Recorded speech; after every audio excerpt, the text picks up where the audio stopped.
Hey there everybody, welcome back. I'm the Gerbil, and it's another glorious day for Conquest 14.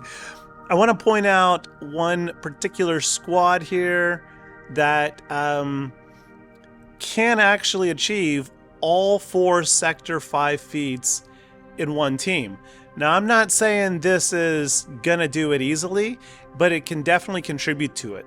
So let's go ahead and jump in real fast. Well, let's look at these feats first off. We got defeat 50 enemies with Inquisitors. Okay, so we got 3 Inquisitors on this team. 5th brother, 7th sister, 8th brother. Win 14 battles with no tanks. Check, none of these are tanks.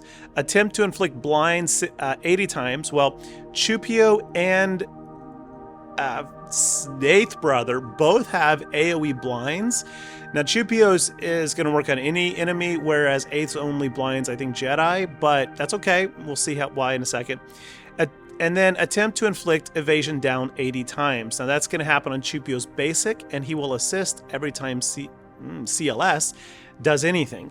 Now, that doesn't sound like much, and it's not. But the point is, if you do this across your Sector 5 as you fight your way through it, you can achieve all of these, actually.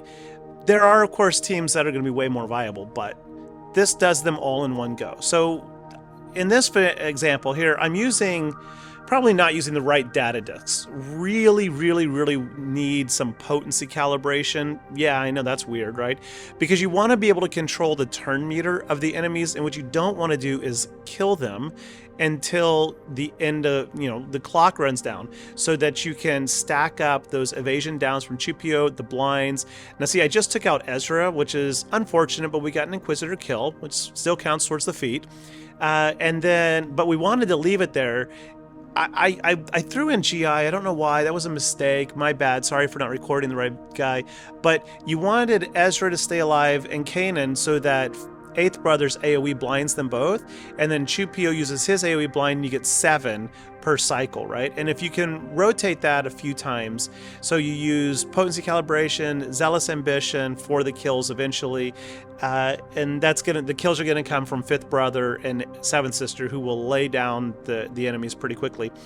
And then what's the other one you want? Oh, you want vitality, which I'm starting to think is a myth, because I've completed the Conquest and I never saw a single vitality in my run, and then my alt account, which is in Sector 3, also has yet to come across a vitality. I can't get any vitalities, but whatever. It is what it is. So yeah, depending on the enemies you come across, this is going to work well, or it's just absolutely not. Of course, if you can come across a Mon Mothma, you might be able to get a lot more kills out of there by purposefully taking down Scarif Pathfinder, letting him revive, get a buff, kill him again, rinse and repeat. Strategically take down enemies so that, like the summon, and then a non-tank so that Mon Mothma will revive them. It's a bit tricky, but with some potency, you can manage that by the blinds, the stun on 5th brother, the turn meter removal from CLS. There's quite an opportunity that the turn meter removal from 7th sister, it is manageable. You might also want to use one of the boosters, not the data disc, but the boosters, to get some bonus speed. Now, alternatively, people overlook CLS a lot because it's a really old school team, but this CLS squad, especially again against Phoenix, I'm using a stacking offense, which was a mistake. I actually did not want to win this particular battle. I wanted to time out. This CLS squad, just the classic one, CLS, 2 Chewbaccas, C-3PO, Han Solo, in one battle can get all your evasion and all your blind.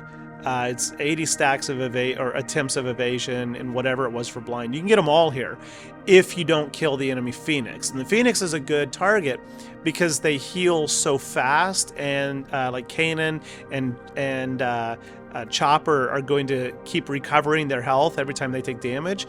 So the trick is to manage their turn meter, and I did not do a good job of that because my potency is too low. Kermon, you know what I'm talking about. And then the stacking offense, eventually all the buffs I'm gaining with the heal over time data disc, and then just the buffs I'm spreading from my own team with C-3PO giving translation, I eventually kill them. And I'm like, oh, That's my bad. But every ally will summon ChewPio to assist, evasion down. ChewPio, you get him 3 stacks of translation, and then C-3PO's basic drops his cooldowns so that he spams his AoE blind over and over and over again. And within 4 minutes, you are all but guaranteed to complete the evasion and the blind, and then you get credit towards no tanks. So CLS is probably the most effective team in Sector 5. In terms of like consistency of performance. But if you have the Inquisitors and you have the right data disk, if you have vitality, evasive maneuvers, and maybe potency calibration, you can go into a Mon Mothma squad or a Phoenix squad and hammer out the blind, the evasion, and then the other one, which was Inquisitor kills. Honestly, you could probably, if you were really, really, really meticulous, you can probably get 20 to 25 Inquisitor kills in one battle against a Mon Mothma squad. So anyway, folks, you know the drill. Thank you so much for watching. Thanks for tuning in. If any of this was helpful, hit the like, hit the sub, and I will see you later on the holo tables. Yay! Bye-bye.